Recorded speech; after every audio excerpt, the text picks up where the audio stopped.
It was so dark I could barely see my own hands. This was problematic because I did not want to wake up anyone in the tent I was sleeping in. Just because I happened to cream my pants. So all the cleanup would need to be really stealthy.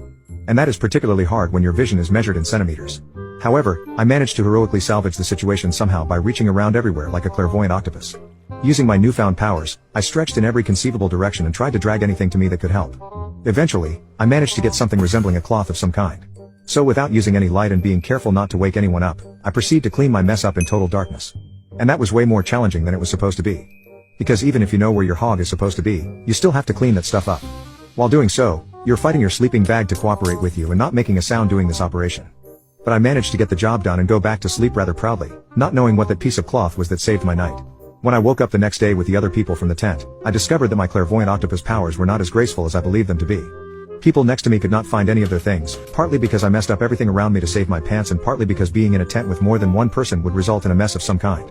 However, we eventually managed to sort things out without anyone discovering the culprit that was responsible for most of the chaos.